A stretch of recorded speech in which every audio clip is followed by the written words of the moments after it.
Իդեան համակարգից մինչև ապրիլի 7-ը ձեռք բերեք պաստառների նշված տեսականին սկսած ընդամենը 490 դրամից։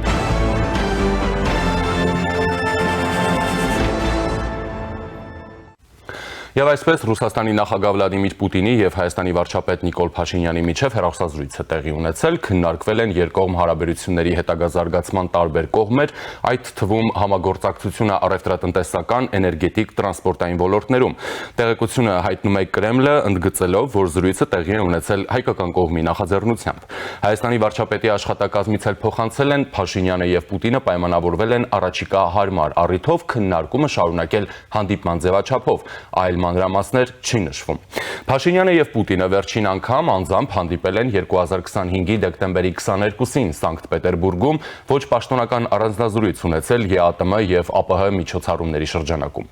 Հայաստանում սպասվող խորհրդարանական ընտրություններով պայմանավորված Երևանը եւ Մոսկվան հանրային մակարդակում պարբերաբար միմյանց հասցեին մեղադրանքներ են հնչեցնում։ Նախորդին ազգային ժողովում արտգործնախարար Արարատ Միրզոյանը հայտարարեց, որ հիբրիդային պատերազմի թելերը տանում են կոնկրետ երկիր։ Այո, առաջին հերթին եւ մեծ մասը հենց սուտ տեղեկատվության տարածման մասին է խոսքը, երկրի անուն եք տալիս։ Կարող են այդ սուտ տեղեկատվության թելերի մի զգալի մասը տանել մի կոնկրետ երկիր։ Այո, տանում են։ Եվ դուք մի պատկերացրեք, տենց կենտրոնացված մի գրասենյակ, որտեղից կամ բարձրագույն իշխանություն, որտեղից ամեն ինչ կազմակերպվում եւ կառավարվում է։ Կարակ տեսնեք Ռուսաստանի Դաշնության պատգամավորներ, որոնք Հայաստանի Հանրապետության ինքնիշխանության, օրինական ընտրված իշխանությունների դեմ ասում են բաներ, որի իրավունքը չունեն, որտեղ դա ներքին քաղաքականության խառնում է։ Կարակ տեսնեք տարբեր դրամաչափի պաշտոնյաների այդ գործողությունների մեջ, կարակ տեսնեք փորձագիտական շրջանակներից այդպիսի բաներ։ Վստահաբար կարակ տեսնեք մի թեթև Google անելու պահից։ Հիբրիդային գրոհներին դիմակայելու համար Եվրամիության հարագարձագանքման թիմը Հայաստան կուղևորվի ապրիլի սկզբին։ Առաքելությունը կազմված կլինի 9-ից 14 հոգուց։ Խումբը պիտի օգնի, որպեսզի Հայաստանի վարչապետի աշխատակազմը եւ անվտանգության խորհրդի գրասենյակը կիբերհարձակումների եւ օտարերկրյա տեղեկատվական մանիպուլյացիաների իրավիճակներում այդ ճգնաժամերը կառավարելու պլան ու կարգավորումներ մշակեն։ Օժանդակության շահառուները նաեւ կենտրոնական ընտրական հանձնաժողովը, ներքին գործերի նախարարությունը, հարկային մարմինները կլինեն։ Եվրամիությունում համարում են, որ Հայաստանը բախվել է ինտենսիվ հիբրիդային գործողությունների, որոնց նպատակն է խաթարել ժողովրդավարական ինստիտուտները եւ հասարակության վստահությունը։ Բրյուսելը այս գործողությունների մեջ թվարկել է օտարերկրյա տեղեկատվական մանիպուլյացիաները եւ միջամտությունը, կիբերսպառնալիքներն ու ընտրական գործընթացների ապօրինի ֆինանսավորումը։ Եվրոպացիները ուղիղ են հայտարարում, Հայաստանին աջակցում են, որ պայքարի ռուսական միջամտության դեմ։ Բրյուսելից հնչող այս հայտարարությունների վերաբերյալ Ռուսաստանի արտգործնախարար Սերգեյ Լավրովը անցած ամիս ուղիղ էր Մոսկվայի դժգոհությունը փոխանցել Հայաստանի խորհրդարանի խոսնակ Ալեն Սիմոնյանին։ Լավրովը ռուսական հիբրիդային հարձակումների մասին պնդումները համարել էր առնվազն տարօրինակ ու առասպելական։ Հիշեցնեմ նաև, որ վերջերս հայտնի դարձավ, որ Հայաստանը հրաժարվել է հաստատել Ռուսաստանի կողմից Լեռնային Ղարաբաղից տեղահանված անձանց համար մարդասիրական օգնության հերթական խմբականակի մատակարարումը։ Այս մասին հայտարարեց Ռուսաստանի արտգործնախարարության խոսնակ Մարիա Զախարովան, նշելով, որ Հայաստանի իշխանությունները դա բացատրել են այն հանգամանքով, որ նախընտրական շրջանում Հայաստանի իրավական նորմերը սահմանում են նվիրատվությունների, ինչպես նաև բարեգործական օգնության տրամադրում։ Այդ այսպես ասած օգնությունը տրամադրվելու էր Ռուսաստանում գործող Եվրազիա կազմակերպության միջոցով։ Իդեպ հենց այս կազմակերպությունն է նաև ներգրավված եղել Մոլդովայի քաղաքացիներին մոլդովական ընտրական պրոցեսներում Ռուսաստանի օգտին շահագրգռելու հանցավոր շղթայում։ Վերջերս էլ արտաքին հետախուզական ծառայությունը հայտարարեց, թե տվյալներ ունի, որ այլ երկրում հատուկ ծառայությունների անունից ինչ-որ անձինք Հայաստանի քաղաքացիների նկատմամբ ճնշումներ են գործադրում, որպեսզի վերջիններս Հայաստանում կայանալիք խորհրդարանական ընտրություններում ֆինանսական ու կազմակերպչական հարցերով աջակցեն որոշ քաղաքական ուժերի։ Ոչ այս մարմինը, ոչ վարչապետ Փաշինյանը փակագծեր չեն բացում, որ երկրում են ճնշում Հայաստանի քաղաքացիներին։ Հիբրիդային պատերազմի մասին իշխանության պնդումները հայաստանյան խորհրդարանական ընդդիմությունը, նրանց սատարող արտախորհրդարանական ուժերն ու հասարակական շրջանակները համարում են կեղծորակարգ, իսկ Եվրամիության աջակցությունը միջամտություն Հայաստանի ներքաղաքական կյանքին։ Երևանի եւ Մոսկվայի միջև առանցքային հարցերից մեկը երկաթուղու ճակատագիրն է։ Վարչապետ Փաշինյանն ասել է, որ Հայաստանը ակնկալում է, որ Ռուսաստանը կարձագանքի երկաթուղու դեպի Ադրբեջան եւ Թուրքիա հատվածների վերականգնման հարցին։ Ինչ վերաբերում է պատշաճ ժամկետներին, ըստ վարչապետի, պատշաճ ժամկետը հիմա է։ Խնդրում ենք Ռուսաստանի մեր գործընկերներին, որ այս հարցով որոշում կայացնեն, ասել է նա։ Վարչապետը նաև նշել է, Հայաստանը մտադիր է Ռուսաստանի հետ բարեկամական տրամաբանության մեջ լուծել ռուսական կառավարման ներքո գտնվող հայկական երկաթուղու հարցը։ Իսկ արտգործնախարար Միրզոյանը երկաթուղու մասին խոսելով անդրադարձել է նրան, որ ռուսական գործոնի արկայությամբ հայկական երկաթուղիները զրկվում են մրցակցայնությունից։ Այդ փաստի բերումով հայաստանյան երկաթուղիները զրկվում են մրցակցայնությունից եւ առանձին երկրներ, ովքեր չեն ուզում գործ ունենալ որևէ կերպ Ռուսաստանի կամ նրա կողմից որևէ կերպ կառավարվող ակտիվների նախագծերի հետ, ուզում են շրջանցել Հայաստանը։ Դե սա փաստ է եւ որևէ մեկը առանձնապես չի թաքցնում նույն այդ երկրները, ովքեր ուզում են շրջանցեն։ Հիմա մենք ուզում ենք, որ Հայաստանը չշրջանցվի մեկ, եւ մենք ուզում ենք, որ Հայաստանի Հանրապետության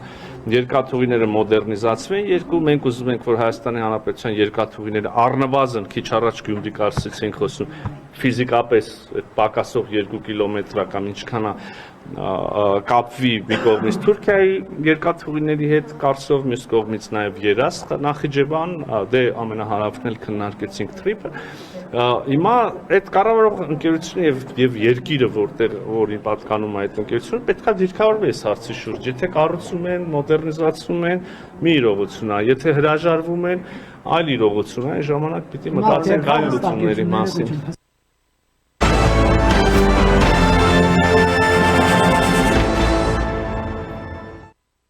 Քաղաքացիական պայմանագրի ուրախ ավտոբուսը հանգստյան օրերին շրջել է մայրաքաղաքում եւ մարզերում, Փաշինյանը անդրադարձել է ընդդիմության քննադատությանը, որ պատերազմի մասին թեզերը հորինված են։ Այդ մարդիկ խոսում են վերաբանակցելու մասին։ Այդ մարդիկ խոսում են ուժով խաղաղությունը պարտադրում են, որ իրանք պատրաստվում են խաղաղություն պարտադրել։ Իրանք ըստ էության ասում են, որ չեն պատրաստվում խաղաղությանը տեր կանգնել։ Այսինքն իրանք չեն ընդունում այդ խաղաղությունը, այսինքն իրանք խաղաղությունը դելեգիտիմացնում են, ինչը պատերազմը, ես ասում եմ, սեպտեմբերի։ Դա չի լինելու էլ, որ բանակցենք, նայենք, չի լինելու, որովհետև այսօրվա աշխարհակաղակական իրավիճակը դա թույլ չի տալի։ Դուք պատկերացնում եք, ամբողջ աշխարհը կանգնել է խաղաղությունը ողջունում, ամբողջ աշխարհը։ Մեկ էլ հանկարծ Հայաստանը, որևէ ձև ասի, մի րոպե, մենք վերաբանակցելու բան ունենք։ Դա ոչ միայն պատերազմա, դա կատաստրոֆա է, բարև ձեզ։ Դա կատաստրոֆա է։ Եվ այդ մարդիկ երկու նպատակ, այդ մարդկանց նպատակը մինիմում Հայաստանի ֆորպոստացումն է, ասում եմ, Քոչարյան, Կարապետյան, Ծառուկյան, այդ ուժը կոնկրետ անվանական ասում եմ, որովհետև իրանք այդ խոսույթներն են, մինիմում Հայաստանի ֆորպոստացումն է, կամ Հայաստանի կամ նրանք չեն էլ հասկանում, որ Հայաստանի պետականության վերջի սկիզբն են ուզում դնեմ, որը ամիսներ է տևելու, որը ընդամենը ամիսներ է տևելու։ Այն կետը, որը մենք կանգնեցրել ենք, այն որ ասում են հապկից բան մտցնել, չէ՞։ Բան։ Այդ ինչի մասին էր Հայաստանի արտաքին կառավարման, Հայաստանում արտաքին կառավարման ռեժիմ սահմանելու մասին։ Այդ խոսակցությունը մենք դադարեցրինք, հիմա այս մարդիկ Քոչարյան, Կարապետյան, Ծառուկյան, չնայած Կարապետյանը ինքը ընդհանրապես բան չի, մասնակից չի քաղաքական կյանքի, չէ՞ կարող ունենա։ Աստաբանն ասեց քննիչի թույլտվությանն է սպասում երկուշաբթի։ Այդ ուրիշ թեմա է, նկատի ունեմ այդ մարդը ոչ կարա պատգամավորի թեկնածու լինի, ոչ կարա վարչապետի թեկնածու լինի, ոչ կարա վարչապետ լինի։ Բայց եկել փողերով բան են անում, քաղաքական ուժ են բուծում։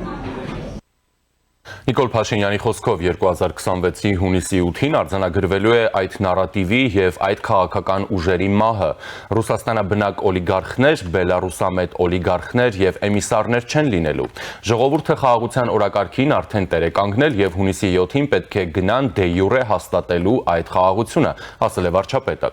Սեպտեմբերին պատերազմ է լինելու եւ աղետաբեր պատերազմ, եթե քաղաքացիական պայմանագիրը սահմանադրական մեծամասնություն չունենա, տեղեկացրել է վարչապետը, նշելով, հայտարարելով, որ վստահ է, ժողովուրդը ապահովելու է այդ մեծամասնությունը։ Ազգային ժողովի փոխնախագահ Ռուբեն Ռուբինյանը հավելել է, ոչ թե քաղաքացիական պայմանագրի գոյությունից է կախված պատերազմ լինել-չլինելը, այլ եթե քաղաքացիական պայմանագրի առաջարկած ուղին չընտրի Հայաստանի Հանրապետությունը եւ ընտրի օլիգարխների առաջարկած ուղին, դա է տանելու դեպի պատերազմ։ Բարգավաճ Հայաստան կուսակցության առաջնորդ Գագիկ Ծառուկյանը խոստանալով իրենց վարչապետի թեկնածուի անունը հրապարակել առաջիկայում նշել է. մեր վարչապետի թեկնածուն ոչ հներից է, ոչ նորերից, դա ապագայի վարչապետ է։ Ընտրություններին մասնակցելու մասին հայտարարած ԲՀԿ առաջնորդը, որը այս օրերին քաղաքական նոյան տապան է կառուցում, հայտարարել է, որ վարչապետի պաշտոնին չի հավակնում։ Նոր ուժ սոցիալ-դեմոկրատական կուսակցության վարչապետի թեկնածուն Երևանի նախկին քաղաքապետ Հայկ Մարությանն է։ Մեր պետությանը պետք է նոր ուժ, որը կփոխի այս ամենը, որը կփոխի պետական կառավարումը, որը կփոխի այս քաղաքական դաշտը, որը ոտքի կկանգնեցնի Հայաստանը, նոր ուժ, որը սկզբունքներից չի հեռանալու, եւ այդ նոր ուժը մենք ենք, հայտարարել է Մարությանը։ Դե Ռոբերտ Քոչարյանը դաշնակցության հետ է մասնակցելու ընտրությանը, վարչապետի թեկնածուն ինքն է, հանրապետականները դեռ որոշում չունեն, ուժեղ Հայաստանն էլ մեկ վարչապետի թեկնածու է ներկայացնում Սամվել Կարապետյանին, մեկ նրա եղբորորդուն Նարեկ Կարապետյանին։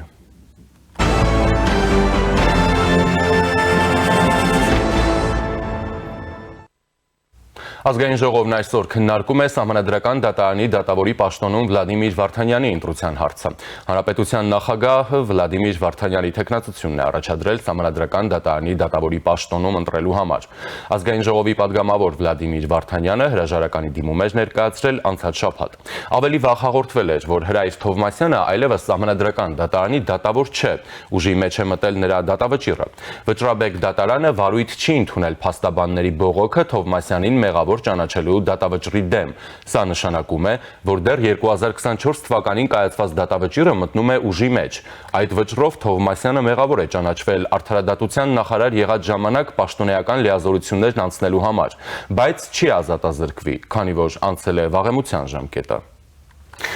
Եվ այժմ զրուցելու եմ Ազգային ժողովի քաղաքացիական պայմանագիր խմբակցության падգամավոր Գագիկ Մելքոնյանի հետ։ Ողջույն պարոն Մելքոնյան, շնորհակալություն միանալու համար։ Բարև ձեզ։ Պարոն Մելքոնյան, սկսենք Սահմանադրական դատարանի դատավորի ընտրությունից, Վլադիմիր Վարդանյան, ձեր հիմնական քննադատները ասում են, դուք խնդիր եք տեսնում Հրայր Թովմասյանի որպես Սահմանադրական դատավոր լինելու հետ, նա հանրապետական կուսակցությունից էր, հրաժարվեց կուսակցական լինելուց, գնաց Սահմանադրական դատարան եւ հիմա նույն բանը անում եք դուք, երկակի ստանդարտներ։ Մենք հիմնականում այդ ամեն ինչը բոլոր հարցերը քննարկվել են եւ այստեղ հակասահմանադրական ոչ մի բան չկա։ Իսկ ինչ վերաբերում է մեր դիմությունը միշտ էլ մեր բոլոր նախագծերը որ վերվել են, իրենք միշտ դեմ են քվեարկել կամ ձեռնապահ են եղել։ Իրանք ոչ մի անգամ, ասենք մեր հետ չեն աշխատել։ Դե ոնց որ իրենք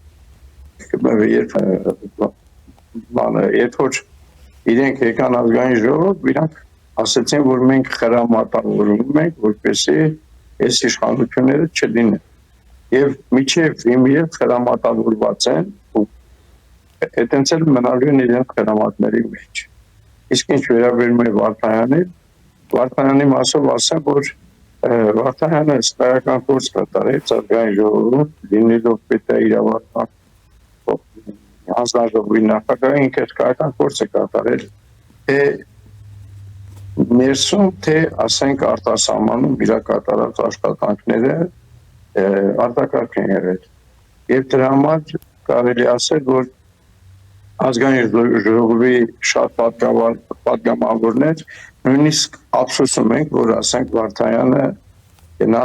Սահմանադրական դատարանի դատավոր։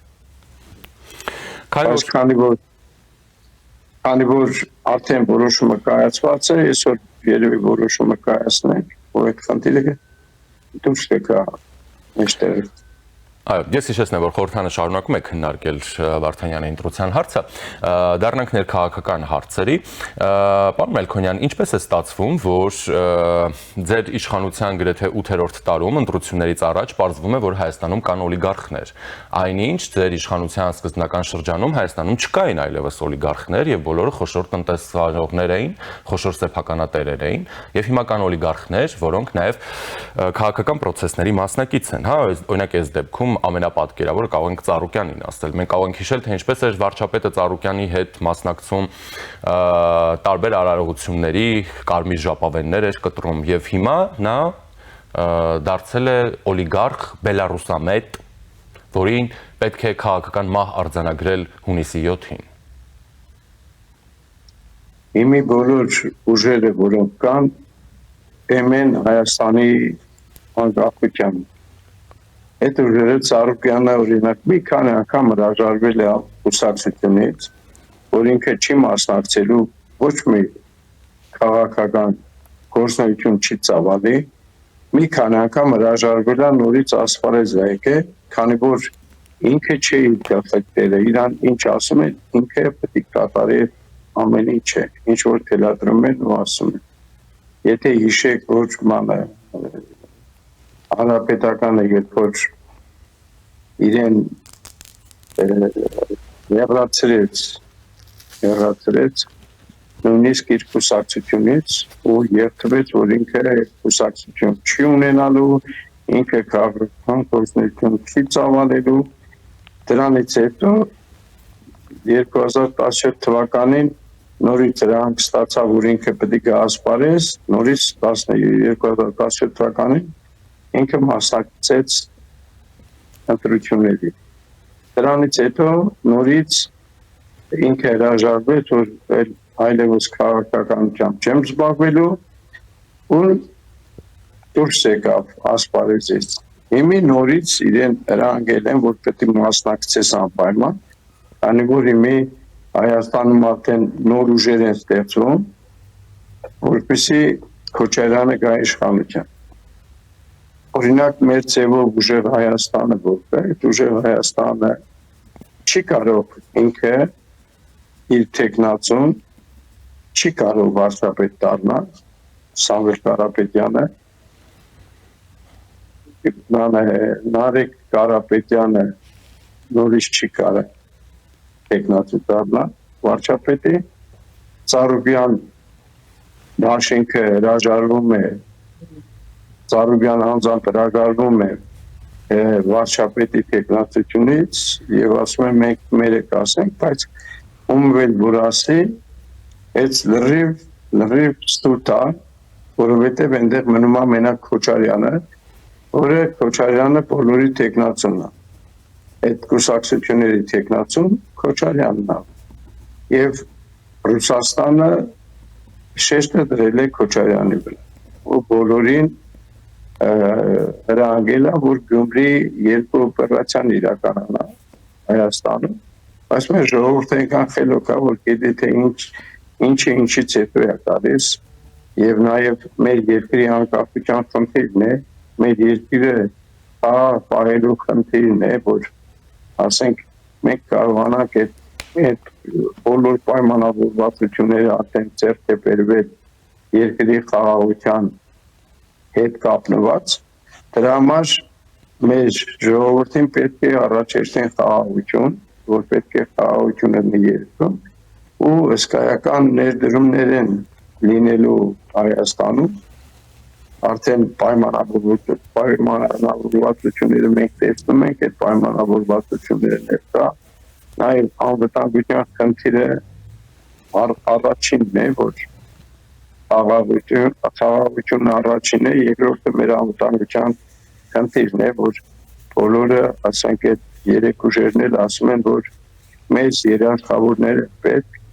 իսկ մենք այս ամբողջ պատմության մեջ տեսանք մեր երաշխավորները ինչ արեցին մեր գլխին։ Հիմա նրանք նորից ցկտում են, տրիպի հետ կապված ասում են, էլի բանա պետք, երաշխավորներ են պետք։ Մեր երաշխավորը ժողովուրդ ջան, պետք է մենք լինենք,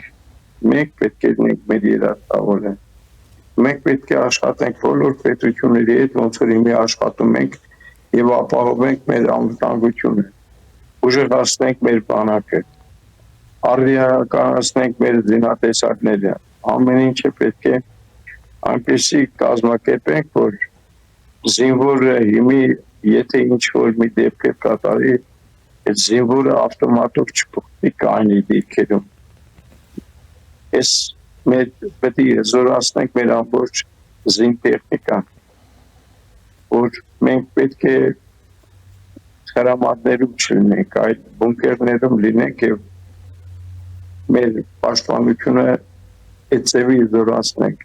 Հիմի մեր ամբողջ սահմանամետ հատվածում կառուցված են ամրացված շրջաններ են կառուցված, որ ասեն զինվորը այդտեղ լինելուց ինքը պաշտպանված է առաջերտին։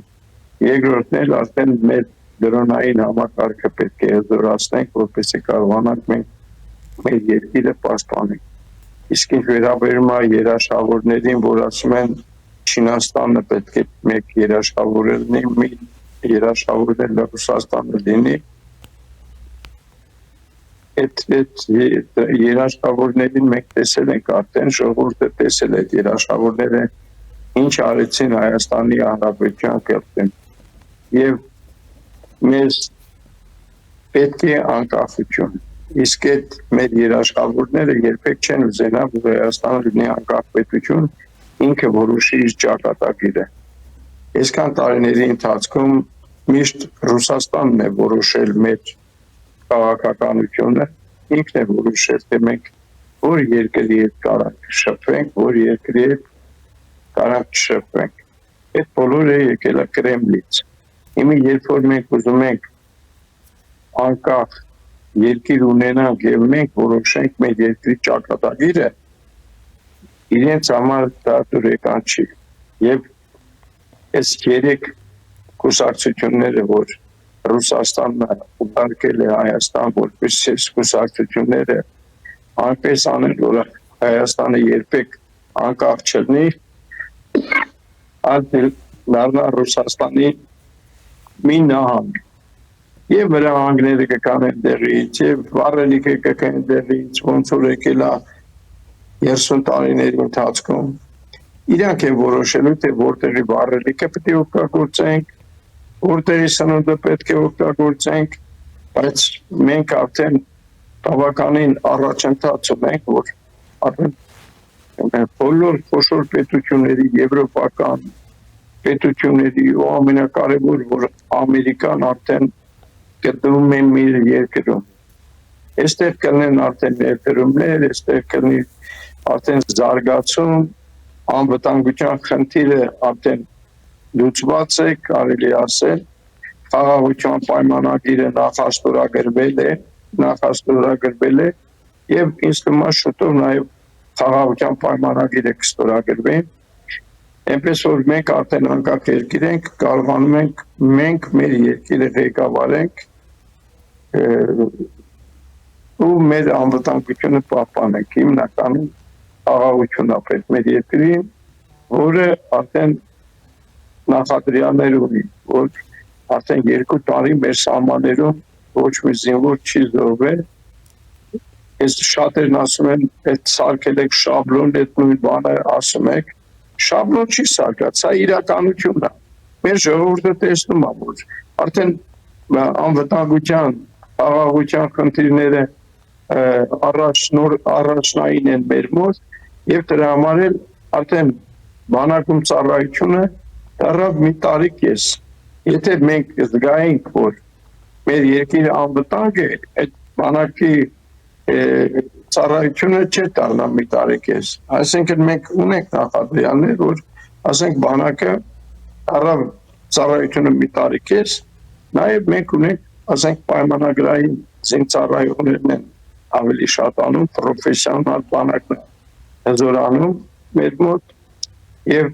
դրա համար մենք մեր ամբողջ հույսը պետք է տնենք մեր վրա տնենք ու երկիրը պահենք խաղաղ։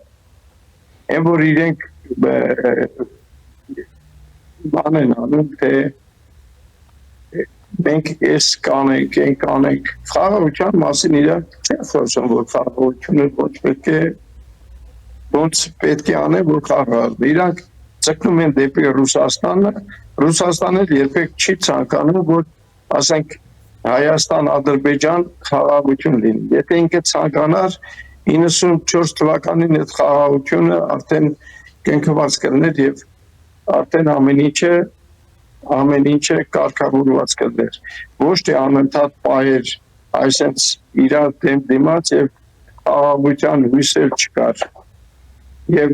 ամենակարևորը, որ խոսում են, թե Ղարաբաղը տվեցին, իշխանությունները տվեցին Ղարաբաղ, ոչ, Ղարաբաղը շատ շուտվանից արդեն պայմանավորված էր, որ պետք է հանձնվի Ադրբեջանին։ Ռուսաստանը այդ դրա փողնել էր արդեն այն գլխից վերցրել եւ սիրուն ծևով ինքը նվեր տվեց Ադրբեջանին Արցախը եւ հիմի թող մեղավորներ ման չկան եւ 90 թվականին երբ որ նոյեմբերի 9-ի պայմանագիրը կնքվեց ամբողջ Ղարաբաղի անվտանգության երաշխավորը դարձավ Ռուսաստանը։ Իրանք վերցրեցին անվտանգությունը իրենց ձեռ եւ սիրուն գեղեցիկ ձևով վաճառելով Ադրբեջանին մեծ գումարների գնով եւ իրենք Ղարաբաղյան որոշ ղեկավարների հիմնականում դաշնակները երբ որ արդեն արտանակ էին տարել իշխանապողություն էին կատարել Արցախում նշում էին սալյուտներ էին կրակում Հայաստանից Քոչարյանը եւ մնացած բոլորը շնորհավորում էին եւ տոնականորեն իրենց համար իրենց մարդկանց նշանակեցին նախագահ իշխանությունը վերցնելով իրենց ձեռ եւ այդ ժամանակ էլ ասում էին որ հաջորդ քայլը Հայաստանն է որ պետք է Հայաստանն էլ գնահատենք այդ ժամանակ այդ ապարապաշարն էր բայց մի քանի օրից գեղեցիկ ձևով եւ լախում իրենք հանձնեցին Արցախը լուծարեցին նոր հանձնեցին ու հիմի ում վրա են մունատ գալիս ում վրա են այս իշխանությունների մեղադրում են որ դուք Արցախ հանձնեցիք ոչ դուք եք Արցախն հանձնել դաշնակների գլխավորությամբ Արցախ հանձնեցիք ստորագրեցիք ամեն ինչը եւ հիմի էլ արձակվում եք Հայաստանի վրա Հայաստանի երբեք Հայաստանը չի տածես որ ինչպես վարվեցիք Արցախի հետ այնպես էլ վարվում եք Հայաստանի հետ մեր ժողովուրդը շատ խելոք է եւ ինքը գիտի այս ընտրությունների ժամանակ ումն ընտրելու իրեն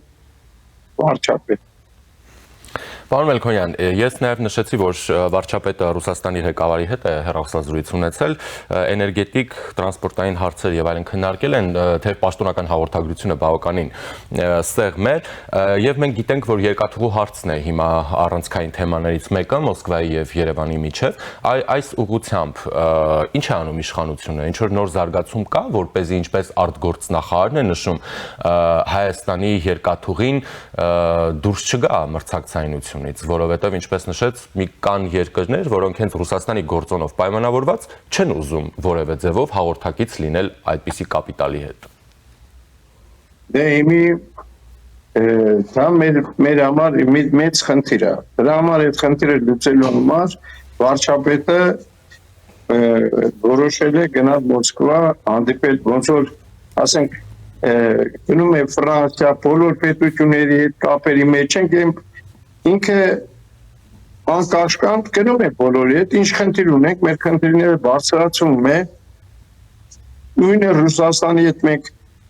սերտ կապի մեջ ենք, մեր տնտեսությունը կախված է Ռուսաստանից եւ մենք չենք անտեսում Ռուսաստանի հետ շփումները, չենք անտեսում իրանց հետ համագործակցելը, դրա համար իմի որպեսզի հարցերի բոլոր որոշակի հարցեր արդեն լուծվեն, դրա համար վարչապետը որոշել է գնա եւ տեղում լուծել բոլոր հարցերը։ Ես այդպես եմ մտածում, որ տեղում ավելի ճիշտ է, քան թե հեռախոսներով կամ ասենք այս կուսակցության կատարած գործողություններով։ Ավելի լավ է տեղում լուծվի մեր բոլոր հարցերը։ Իհարկե, հարցեր ունենք մենք լուծելու։ Դրա համար վարչապետը գնում է, որպեսզի այդ հարցերը կարգավորվի։ Իսկ երբ է գնալու վարչապետը, նկատի ունեմ գուցե մայիսին հաղթանակի տոնակատարությունների ինչ որ շրջանակում։ Չեմ կարող ասեմ, որովհետև ես տեղյակ չեմ երբ է գնալու, օրը չգիտեմ ես։ Շնորհակալություն, պարոն Մելքոնյան։ Ես էլ եմ շնորհակալ։ Զրուցակիցս ազգային ժողովի քաղաքացիական պայմանագիր խմբակցության պատգամավոր Գագիկ Մելքոնյանն էր։